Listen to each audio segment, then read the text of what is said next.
अच्छा यार, आज की वीडियो के अंदर घूमना फिरना कम है और काम की बातें ज़्यादा हैं। तो आज हम बात करेंगे वार्म अप रूटीन के बारे में। ये जो आज मैं आपके साथ वार्म अप रूटीन शेयर करने वाला हूँ, ये मेरी अपर बॉडी की वार्म अप रूटीन है। यानी कि कोई भी अपर बॉडी का वर्कआउट हो तो उसमें मैं ये रूटीन लाज़मी इम्प्लीमेंट करता हूँ। इस रूटीन के अंदर कहीं एक आध चेंज होती है वर्कआउट टू वर्कआउट, वो भी मैंने इस वीडियो में मेंशन की हुई है। तो इस वीडियो को पूरा देखना ताकि वार्म अप का कोई भी एस्पेक्ट आप मिस ना करें। तो हर अपर बॉडी वर्कआउट मैं स्टार्ट करता हूँ शोल्डर से, यानी कि सबसे पहले मैं वार्म अप करता हूँ अपने शोल्डर्स को। शोल्डर एक ऐसा मसल ग्रुप है जो आपके हर अपर बॉडी वर्कआउट के अंदर फुली इन्वॉल्व हो रहा होता है और सबसे ज़्यादा फ्रेजाइल भी है, यानी कि इसको इंजरी होने का खतरा सबसे ज़्यादा होता है। तो हर अपर बॉडी वर्कआउट के अंदर सबसे पहला काम है कि आप अपने शोल्डर्स को प्रॉपर्ली वार्म अप करें। तो मैं करता क्या हूँ कि जिनके अंदर सबसे लाइट वेट डंबल जो मुझे मिलता है वो मैं लेता हूँ, और लाइट वेट डंबल को लेके मैं एक स्लो टेम्पो के साथ फ्रंट रेजेस परफॉर्म करता हूँ। फ्रंट रेजेस परफॉर्म करते हुए आप देखेंगे कि सिर्फ मेरा टेम्पो ही स्लो नहीं है, बल्कि मैं कॉन्ट्रैक्टेड पोजीशन में, यानी कि फुल बाजू ऊपर करने के बाद एक स्प्लिट सेकंड का होल्ड करता हूँ, उसके बाद नीचे आता हूँ। ये एक अच्छा तरीका है ताकि आप अपने शोल्डर के अंदर ब्लड फ्लो लेके आएँ, उसको प्रॉपरली वार्म अप करें ताकि वो एक्सरसाइज करने के लिए तैयार हो सके। इसी तरह नेक्स्ट मैं स्टार्ट करता हूँ साइड लेटरल करना।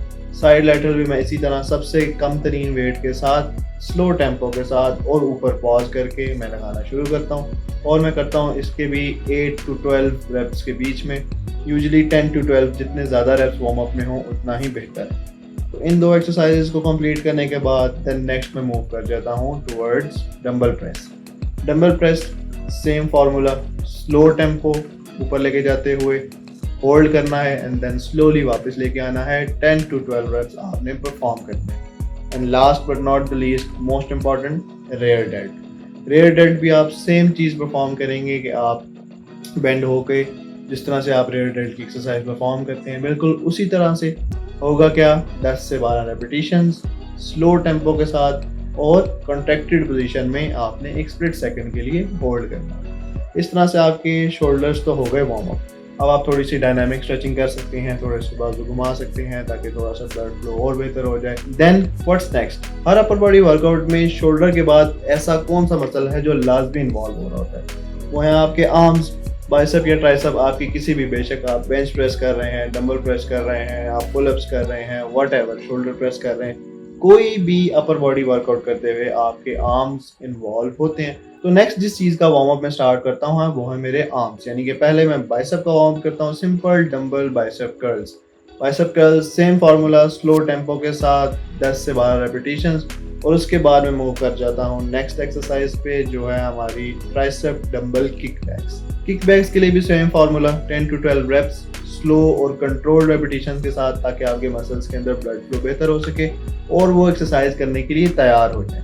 इसी तरह एक एक सेट में बाइसेप और ट्राइसेप का और करता हूँ। तो ट्राइसेप के लिए नेक्स्ट मैं डंबल ओवरहेड एक्सटेंशन करता हूँ, और डंबल ओवरहेड एक्सटेंशन इसलिए मैंने चूज़ किया क्योंकि ताकि आपके लॉन्ग हेड के अंदर जो आपके ट्राइसेप का सबसे बड़ा पोर्शन है उसके अंदर अच्छे से आपका ब्लड फ्लो शुरू हो जाए। तो इस ट्राइसेप की एक्सरसाइज के लिए भी same formula, 10 to 12 reps slow and control repetitions, और उसके बाद last but not the least I do bicep reverse curls with dumbbells.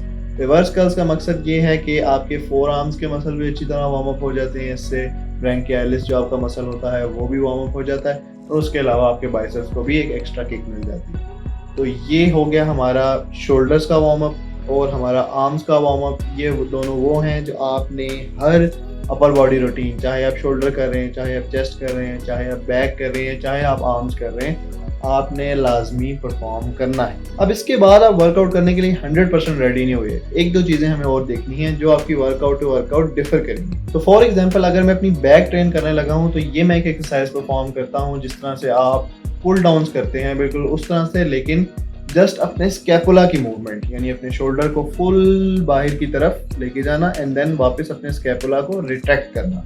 Scapula को रिट्रैक्ट करना और उसको वापस खोलना, ये एक ऐसा प्रोसेस है जिससे आपका स्कैपुला और बहुत सारे आपके पीछे बैक के मसल, आपके रोम्बॉइड्स और इस तरह के मसल जो आपके पूरे स्ट्रक्चर को पुल करके रखते हैं, वो आपके प्रेप हो जाते हैं, तैयार हो जाते हैं टू परफॉर्म द एक्सरसाइज। तो 1 से 2 सेट बिल्कुल लाइट वेट के मैं इस एक्सरसाइज के परफॉर्म करता हूँ, और अगर मैंने फॉर एग्जांपल बैक नहीं करनी और मैंने चेस्ट करनी है, कोई भी मैंने प्रेसिंग मूवमेंट, कोई भी पुश डे की कोई भी एक्सरसाइज करनी है, चाहे वो चेस्ट हो चाहे वो शोल्डर हो, तब मैं इसकी जगह जो एक्सरसाइज परफॉर्म करता हूँ वो है मेरे रोटेटर कफ। रोटेटर कफ की एक्सरसाइजेस। रोटेटर कफ वो मसल है जो आपके शोल्डर को उसकी सॉकेट के अंदर यानी कि उसके जॉइंट को आपस में पकड़ के रखता है। शोल्डर का जॉइंट कैसा होता है, एक बॉल होती है, सॉकेट होती है जिसके अंदर कोई शोल्डर फिक्स हुआ होता है, और रोटेटर कफ मसल का काम ये होता है कि वो उस बॉल को इस सॉकेट के अंदर पकड़ के रखे और उससे बाहर ना जाने दे। जिन लोगों का रोटेटर कफ वीक हो जाता है या वीक होने के बाद वो टेयर हो जाता है तो उन लोगों को मसला होता है अपनी शोल्डर लिफ्ट करने में, शोल्डर की उनकी मोबिलिटी अपनी खो चुका होता है। तो एक बहुत इंपॉर्टेंट मसला है लेकिन उतना ही इग्नोर्ड भी है। तो हर पुश डे पे आपको रोटेटर कफ को प्रॉपर्ली वार्म अप करना चाहिए और इवन आपको उसकी स्ट्रेंथन के लिए भी सेम एक्सरसाइजेस परफॉर्म करनी चाहिए। तो रोटेटर कफ को मैं कैसे वार्म अप करता हूँ कि मैं इनवर्ट रोटेशन से स्टार्ट करता हूँ। इनवर्ट रोटेशन के मैं 10 से 12 रेपिटेशन सेम वे में परफॉर्म करता हूँ। इनवर्ट रोटेशन का मतलब क्या है कि मैंने पुली को बाहर की तरफ से पकड़ा है और मैं अपने टॉर्सो की तरफ यानी अपनी बॉडी की तरफ अपने बाजू को लेके आ रहा हूँ। दोनों आर्म्स पर परफॉर्म करने के बाद मैं मूव कर जाता हूँ आउटवर्ड रोटेशन की तरफ। आउटवर्ड रोटेशन सेम तरीका लेकिन ऑपोजिट मूवमेंट, यानी कि मैं अपने आर्म मेरे इनवर्ड होते हैं, पहले से अपनी बॉडी की तरफ होते हैं, वहाँ से मूवमेंट स्टार्ट होती है और स्टार्ट होने के बाद जाती है बाहर की तरफ, फुल एक्सटेंड करते हैं, हमारा एक्सटर्नल रोटेशन होती है एंड देन बैक। इस तरह से ये दोनों मूवमेंट्स यानी कि इनवर्ड रोटेशन और एक्सटर्नल रोटेशन परफॉर्म करने के बाद हमारे शोल्डर और हमारा जो स्ट्रक्चर है बेसिकली वो एक्सरसाइज करने के लिए तैयार हो चुका है। तो अब फॉर एग्जांपल आपने चेस्ट लगानी, क्या आप जाके स्ट्रेट अपना मैक्सिमम बेंच प्रेस स्टार्ट कर देंगे? नहीं। अब आप क्या करेंगे कि आपने जो भी फर्स्ट एक्सरसाइज करनी है उसके 1, 2, 3 जितने भी आप वार्म अप सेट्स लगाना चाहते हैं कंफर्टेबल होने के लिए वो आप लगाएंगे।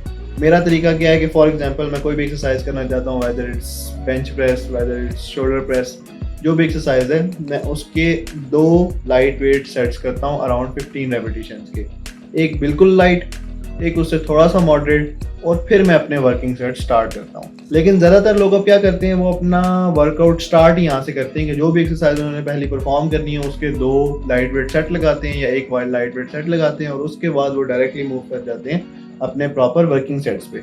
लेकिन आपको करना क्या चाहिए कि ये जो मैंने सारा प्रोसेस बताया आपको, जिसके अंदर पहले आप अपने शोल्डर को वार्म अप करते हैं, अपने आर्म्स को वार्म अप करते हैं, और उसके बाद अगर आप बैक लगा रहे हैं तो आप अपने स्कैपुलर रिट्रैक्शन की मूवमेंट को वार्म अप करते हैं, और अगर आप कोई भी पुश मूवमेंट लगा रहे हैं जैसे कि शोल्डर हो गई या चेस्ट हो गई तो उस केस में आप वार्म अप करते हैं अपने रोटेटर कफ्स को। तो ये थी मेरी complete upper body warm up routine, और ये मैं सिर्फ कह नहीं रहा हूँ बल्कि सालों से मैं इस वार्म अप रूटीन को परफॉर्म करता आया हूँ। तो आई होप सो इस वीडियो से आपने कुछ ना कुछ जरूर लर्न किया होगा। And I also plan to release my lower body warm up routine very soon. तो यार give video a big thumbs up और subscribe करो because your boy is putting out regular content. Peace.